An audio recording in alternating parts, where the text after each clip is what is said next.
someone to talk to and see what part they play in this bigger picture that make up every day. Let's talk, let's talk, let's talk to the town. Let's see what kind of people make this world go round. Let's talk, let's talk, let's talk to the town. Come, let's talk to Clooney and see who he's found. Yes, come, let's talk to Clooney and see who he's found. Talk to the town, and tonight we're coming to you from the home of Corporal Theophilus Wells, and we all know him as Uncle T. Wells here in Springdale. And we're going to find out a little bit about Uncle T's background in the Foresters and the Army, and then he'll tell us a little bit about some of the stuff that he done up through the years. Thanks for letting us come in, Uncle T. Thanks for letting us come in. Yes, sir. Now, I understand you're a little bit of hard of hearing, so I'll let the ball, will I? Not ball, no, I don't ball. Just talk slow and loud. And I'll pick it up, yeah. Now, you spent some time in the Foresters, and not the Army, I've been told, but the Foresters. Tell us a little bit about that. The forestry? Yeah. What do you want me to begin from the time I signed up till I went over? That'll be real good for you Okay. to tell us. Okay. First, I'll tell you first where I was too when the war broke out in 1938, I believe it was, wasn't it? Second World War? Right. Yes, 38, I believe, October 1938. I was down Burlington, in the Lumberwoods with my dad. And 'twas on a Sunday morning, we turned on the radio, and the first thing we heard that war was declared with Britain. So, I finished up my time down there, come home around Christmas time, and I was in the spring. I was out clearing up some ground, getting the ground ready to sow some spuds and that, in the spring. Right. And while I was doing this, one of my buddies that lived down below us, because I just up there, he lives down there by the name of Roy Austin. He come up the road and passed along. I said, Roy, where are you going? Well, he said, I'm going up to sign up to go overseas for the forestry. I had a prong in my hand. I'd let him go. I said, oh, wait for me too, I'm going. Now, I wouldn't know without to tell Dad and where I was going or nothing. Anyway, we went on up and went up to the courthouse up Springdale, which was not the courthouse then. It was where the flower shop is too now. That's where we went and signed up. Right. Uncle George Clark's whole store. Anyway, Tom O'Neill was there from Badger. That's who was signing us up. And went in and signed up. I tried for the Navy, but I couldn't pass on to my eyesight, I never had good eyesight. And so anyway, I signed for the forestry. Now, them times, when I signed up, we had to sign for the duration of war, whether it's 5 years or 20. Right. Now, those crowds went before us for what they call a 6-month crowd, They could come home after 6 months. Well, all very good. That was 1939. I signed up in Spring. in the spring 1939, and we never got away until 1940. We left there. No, 1939, late. 1939. 1939 we left there. And we left from Springdale up here to Government Wharf. Now we had to go to Little Islands on a cutter. Navy cutter, Mm-hmm. Government cutter. To connect with the old Northern Ranger. They used to call her the kettle truck then, kettle steamer. And anyway, we went to Little Islands, and all the boys that were around the Green Bay and the White Bay in one place and all, that's where they all had to meet Little Islands, coming in from Nippers Harbor and Shoe Cove and down the White Bay. And anyway, we left Little Islands early Sunday morning to go to St. John's to pick up the convoy, or the troop ship. So So we went up and we landed in St. John's sometime Sunday evening, probably, I don't know, 5 or 6 o'clock Sunday evening. We got in St. John's. Now we had to go aboard the old Northern Ranger. There was no place, no hotels or nothing in St. John's. You all pulled up. So we had to stay aboard the ship until, I know we did 3 or 4 days. 4 days, I think, we was in St. John's waiting for the troop ship to come. So by and by she come down and we all went aboard. The HMS Ettrick was the name of the ship, the troop ship, mothership they used to call her. And we left St. John's Harbour and we had to go up to Halifax, Sydney, Nova Scotia, Halifax, to pick up a convoy of 80, I think it was 84, if I'm not, anyway, somewhere in the 80 range, 80 ships of a convoy we had to go and pick up. And went up and got them, and we started off. It was 26 days going across the Atlantic Ocean. 26 days from the time we left St. John's till we landed in River Clyde, Scotland. And out of the 80-odd ships that we had in convoy, when we landed, well, when we got in safe waters, I believe it was 8 or 10 of them gone. I'm not sure, but I know there was some was half or something was sunk by torpedoed, eh? But we never endured any danger, like, although the captain, when we landed, he said it was the uneasiest time that ever he put over he did since he'd been a captain. Because there was nights he was sailing through nothing, only beds of mines. Right. But we never struck none. Anyway, we landed up in, we went up the River Clyde, landed in Scotland. And then we were disembarked from the ship to the train in Scotland and took us through different places. We didn't all go to one place, billeted either. Some of us scattered all over Scotland, different parts. So the first place we went was a place called Boyle. And we was there for 2 years at Boyle, forestry work, eh? And there was a little place 4 miles from where we were billeted, little town called Selkirk. Well, that's where the boys used to all go in at the end of the weekends, out there. Their shift was over. Eh? When their shift was over. Well, we used to work till Friday evening, that was it, eh? Right. No more than till Monday. What type of work did you do? Well, we did all types. Used old buck saw, sawing timber.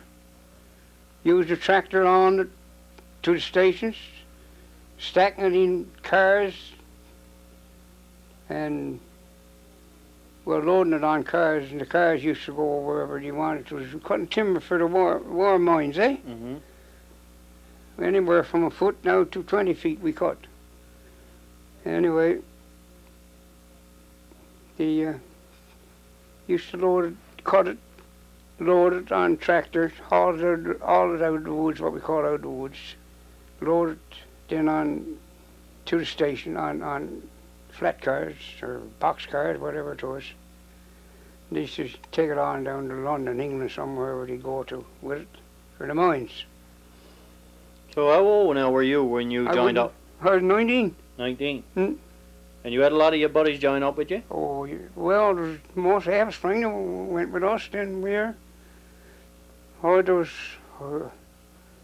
was a good many Springdale boys. There was myself, there was Mr. Reed Jacobs, Sammy Oxford, Roy Austin, Bob Peters, and Erwin Oxter, and I don't know how many more. Then the boys from Little Bay joined in with us, come to Springdale. There was a good many of them. They're all dead now, the ones in Little Bay, clear Jack Walker, Now, was there any men there that you know of from Kings Point, Ratney Brook area? I don't know a soul from Kings Point Okay. that went over there, not in the forestry. So No, now, no. you were over there, and you already said you were over there roughly 2 years. How long did you have to spend over there? Well, we had to spend the duration, supposing it was 20 years. Yeah, and how long was that for you? What? How long did you have to stay there? Like 2, 3 years? I have to stay there. Yeah, how long did you end up staying? Oh, I never come back till it was all over and finished up. 6 years. 6 years. From the day from the time I left till I got back. Now, in them 6 years, you must have seen quite a few things that we wouldn't be able to witness today. Well, just things that I seen that I wouldn't tell. Right. You know. Now, what about telling us some of the things that you could tell us? Well, I told you yesterday that I didn't see any actual fighting, Right. Because I wasn't out in the front. Right. But we was classed as the ordinary soldier when we joined the Home League, the British Home League, Mm-hmm. We had the battle dress, and we was, whatever it was, went with it, the rifle and the bayonets and the air guns and all kinds of automatic fit-outs, bombs and everything. We used to go do our training most every weekend. Mm-hmm. We used to climb walls and rig up sandbags and one thing or another for mass fighting, Right. Yeah, so different, and we take off on different commanders places too. You know, like say you had a command of Kings Point. Well, we had a command, and we go and take on you for it after a while. You know, Right. just more or less practice like. But I did see a lot of bombing, Mm-hmm. And where we were billeted, it seemed like when the Germans started to invade England, when they used to come home and bomb the places, like England and Scotland and them places, because they smashed up Glasgow, see, the Jerry's did. And it seemed like when they come over in the night, they come right over us, right over where we were billeted. Mm-hmm. Now they couldn't see us because we had no lights. Dare not have a light on, or go outdoors smoking or anything like that Right. in the night. And the only light, if you had a vehicle, the only light you'd have was the size of a halfpenny.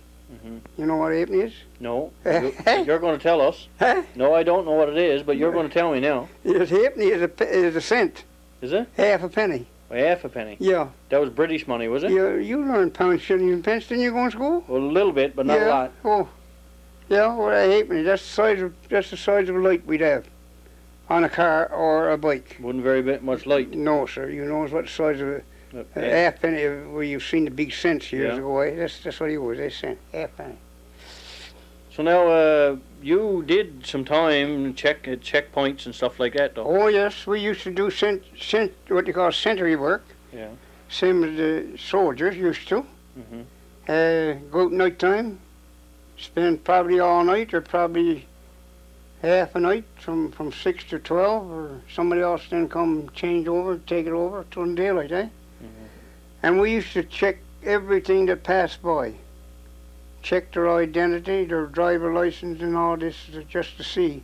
We was more or less a crowd that was supposed to defend Britain if there was an invasion. Right. That's what the old thing was of being a home defense, home guard.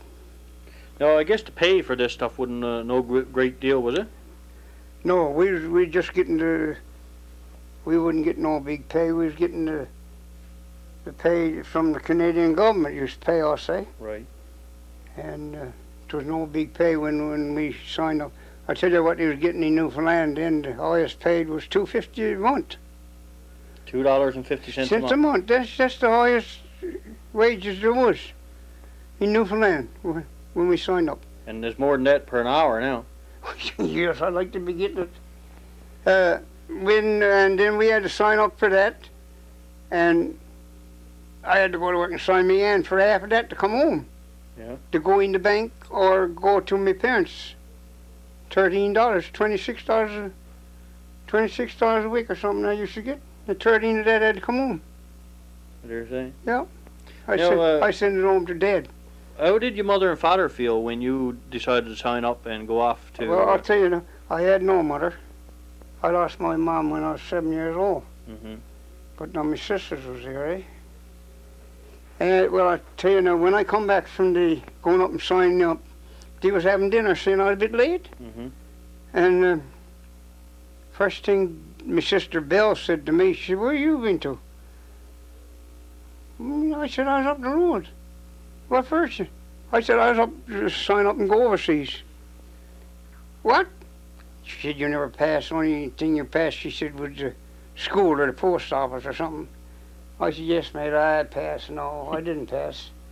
So I had me dinner and buy my all out this stack of papers, eh? Here, I'd read that to see if I didn't pass or no. She took the papers and she cried like a baby. This my youngest sister, Yeah. Belle. Because you would have been accepted to go over there. Yeah, as I was going away, eh? Now, what about your father? How did he feel? Well, Dad was the quietest kind of a man, so he wouldn't say nothing. Mm-hmm. He wouldn't say nothing, nobody. So when I went away, he was over at Boudabber loading ships. So I went over there to see him before I left. And he never said nothing. Never, you know, he's a man that wouldn't say nothing. A man of very few words. Very quiet, very quiet man, my dad was. Now, after spending your 6 years over there and you decided, I guess everything was over and you guys had to come back. Where did you come back to? We, you know, everything was over. We had there was twice that we had to sign up to stay, or not to stay, but to sign up to continue for another length of time, or sign off and come home. And every time I come around, I'd sign on to stay, eh, for a while. So it come to the last 6 years. The 6th year, we had to either sign off to go home or sign to stay in Britain. So I went to work and signed up and come home. And we left and went to Blackpool. No, went to, yes, Blackpool in England. Joined the ship there and come home. Landed in St. John's. Sometime, I don't know when it was 1946. I don't know what time I got home here. Let me see, August, must be September, I suppose. July, August. Got home. I still can't remember now. We landed in St. John's, got off the ship, and they took us and put us aboard the trains. Everybody go their own way, then come home. I had to come to Badger then. There was no cars or no pavement or nothing then. Right. I come to Badger and got out of the train. And certainly there was cars there, taxis from Springdale, from Southbrook, Wars running the Rabbit Transit Company, eh? They had cars. So Uncle Dickender, that's who brought me out. I come out with you in his car. He was taxiing for Wars. And come out and had to go get off Southbrook and then take the boat and come down home, eh? Come down to Springdale. So first thing, before we come on down Springdale, we went up West Bottom. There was shipping up there, and somebody, the company for us, had carried up some stuff or something to somebody up there. And there was one of the guys working there that I met and went overseas. I met him when I come back. There was Temple Beard. So as for time we then got aboard the boat and come down to Springdale. When I come down to Springdale, the wharf was lined just like flies, eh? Crowd. With people? People waiting. Waiting for you guys to come home? Sister and my stepmother waiting for us to come. So you guys had a pretty good... I don't know, but I was the last one to come home here. Yeah, you had a pretty good reception when you got home. Oh, yes, not bad.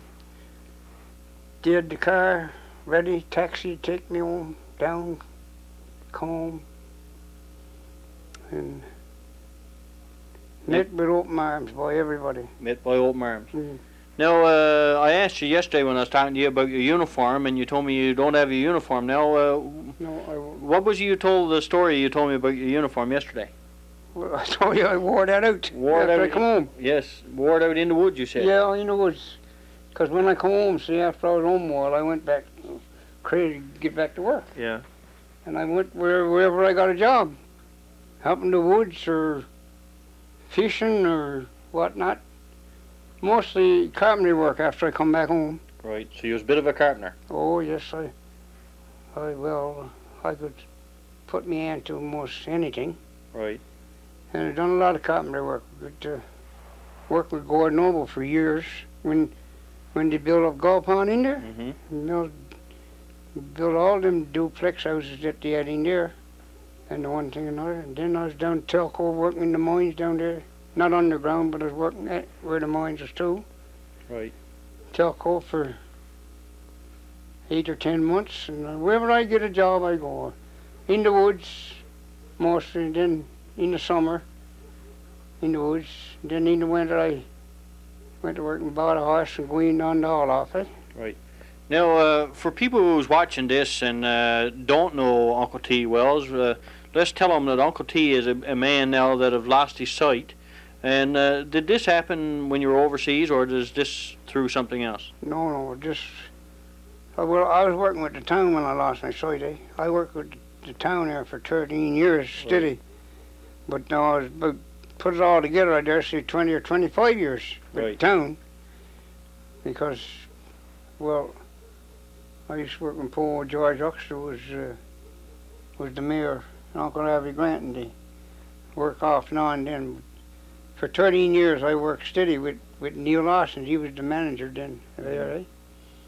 And I don't know, I sort of blames for the chemicals that we used to be using in sewer lines, eh? Right. Caused my eyesight, sir. Did me to lose my sight? No, I never told nobody about it or nothing, but I think and through our own foot, on my own footage, because we were supposed to use goggles, eh? Right. When we'd be putting this in the manholes. Right. Because the stuff we was using, put it down the water, when it go down into the manhole and touch the water, my son it used to fizz just like a bottle of beer when you open it, eh? Yeah. Now, you was telling me yesterday when your eyesight finally went, exactly what you were doing. I'll get you that now in a minute. And so I was went up to work this morning and I found me eye tender, eh? Yeah. It left me right eye.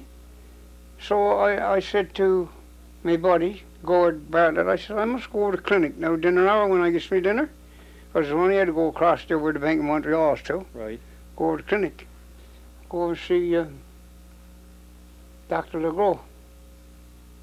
Anyway, I went over and when he looked at me, I told him something about me eye, something wrong. I couldn't, because he'd always running water. And night time, when I'd go to bed, when I got mine, he'd be glued together, eh? Mm-hmm. Well, I thought it was just a cold, so I started to remedy it myself. I went up to the drugstore and I bought a little eyeglass for washing. Got some boracic powder, negative water, and used to wash my eye. All right, well, it was at it. But anyway, it didn't do no good. It come back, so Dr. Legros told me he took the machine and looked in my eye, and he said to me, he said, there's something in on the back of your eye, he said, but I cannot tell what it is with the little instrument he had, eh? Mm-hmm. So he made an appointment for me to see the eye doctor in Grand Falls, was the first fella. So I went in there one day and me and the missus, and he never done nothing, he just looked at it and couldn't tell me what it was. So anyway, he made an appointment for me to go to Gander. It was a better fella, I suppose. I went down there to see. Anyway, his buddy, what we call his assistant, come and put some drops in my eyes. And he said to me, he said, the doctor will be back to see you now in a couple of 3 minutes. So that was okay. Went and by the old doctor come, looked at my eyes and saw one thing and another, and he turned around and said to the missus, he said, sorry, he said, but that's something, he said, Mr. Wells is going to have to live with the rest of his life.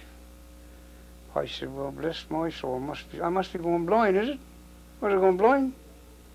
Well, he never said that, but I said it, you know. And that was in September, October, November, and December. December, just before Christmas. I come out in the kitchen, I was in the room. I come out in the kitchen, now the boys was going to have a dart tournament up Legion, eh? Mm-hmm. And Mother had some sandwiches made, and she had it put into a ice cream container with the blueberry leaves on. Probably you've seen them. Ice cream containers with the blueberry leaves on them years ago. And I picked up the container and looked at it, and Mother was just after paper in the kitchen. I looked at the paper on the wall, and the design pattern she had there was teacup and a teapot, eh? Mm-hmm. Cup and saucer. Anyway, I looked over, I had a gun rack up over my bedroom door in the kitchen. I looked over there and I had 3 guns, I counted them, rifle, 22, and a 12 gauge up in the rack. That was all right. Well, that was all right. I went to bed, got up the next morning, and I always had a fashion of going through the window, see, when I come out in the kitchen, and look up, see if Ann Pin was up, because Ann lives just up across from me, see. My house is down over the hill there, you know there too. Right. Look and see if Ann was up. And when I went and looked in the window sill, I just barely could see a little glimmer of light. Went overnight. And during the day, that was it. Lost. Gone. Gone. Gone. No more sight. No more light. I haven't seen light. It's 20-odd, 23, 20. That was 1978. It's 23 years ago, 24 years ago, I suppose. But now it never stopped you from doing things, because... Oh, jumping, no. Never stopped me from doing what I could do, you know, what I want to do. Right. I could go out and saw off my wood and cleave it up and crease splits and bring it in and shovel snow and do whatever I had to do, what I want to do. Now, Didn't make no difference to me. I'd start cooking then. Cooking, because the wife she gave out, she was 7 or 8 months in bed on the oxygen tank from smoking. She smoked her life away. Emphysema. Yeah. She was on oxygen for months. And then I started cooking and making bread, and whatever I wanted to do, I do. and you was telling me when I come in, you just finished up washing dishes, so you're still at it. Oh yeah, I would wash it whenever I get a chance. Yes, that's especially when Di's gone to work and she got the dishes stuff. I go out and clean it all up. I just finished just before you come in. Yeah. Now you spend or have spent over the last few years a lot of time in the Legion. What's some of the things you've done with the Legion? Well, what I mean regarding in Legion. Yes. Well, I spent 7 years as a sergeant of arms. Right. 7 years as sergeant at arms. I had a couple of years at what did they call it now?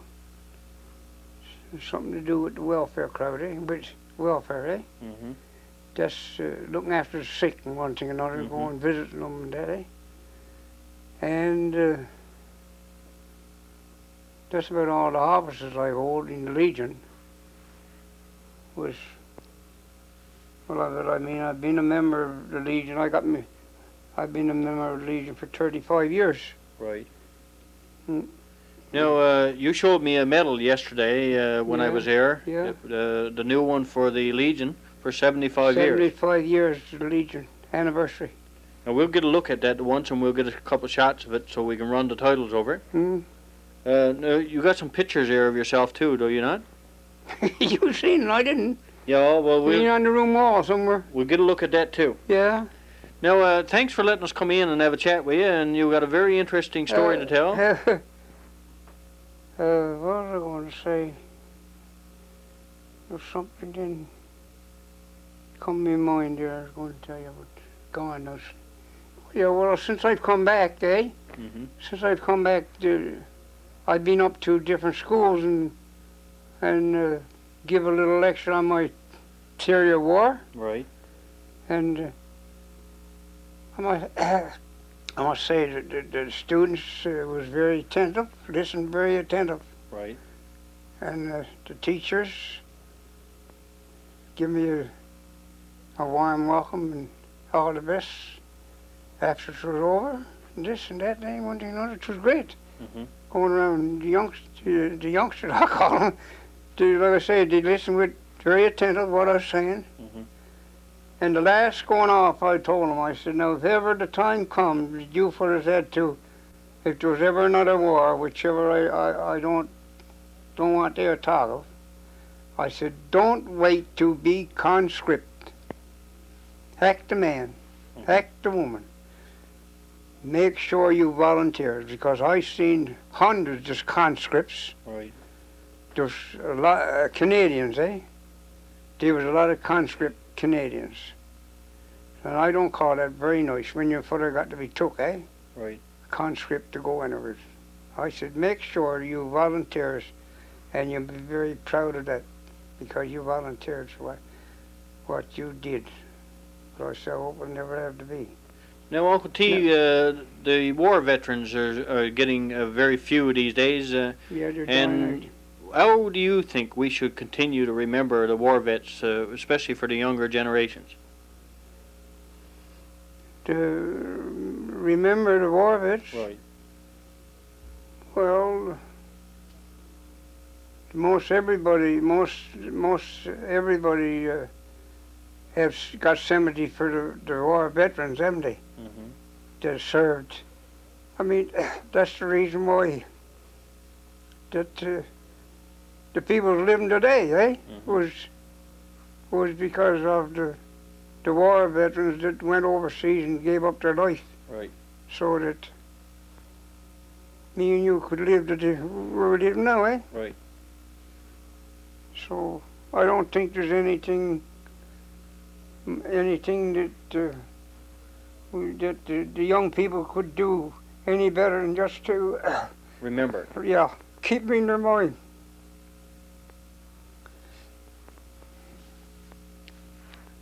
Because you never know. Some of them some of them got parents gone. The young people got somebody, another, probably grandfather or great-grandfather. Right. Might be still over in France somewhere, under the ground. And the most important thing is to remember how dedicated they were. How dedicated they were, yes. And they went voluntarily. They didn't have to come to be took. I said, no, you got to come and get out and go to the battlefront. They just volunteered. Newfoundlanders, wonderful, courageous people. Right. And we need to remember that for the rest of our lives. Right on. Now, thanks again, Uncle T. You're kindly welcome, sir. And hopefully one of these days that people will look at this video and say, I'm proud of the things that we done for them. I suppose it was only just to sit down here and chat to people like you. Yep. The home of Theophilus Wells, Uncle T as we like to call him. And thanks for tuning in again tonight. Hopefully you've enjoyed what we put together. Tune in again next week, same time, same channel.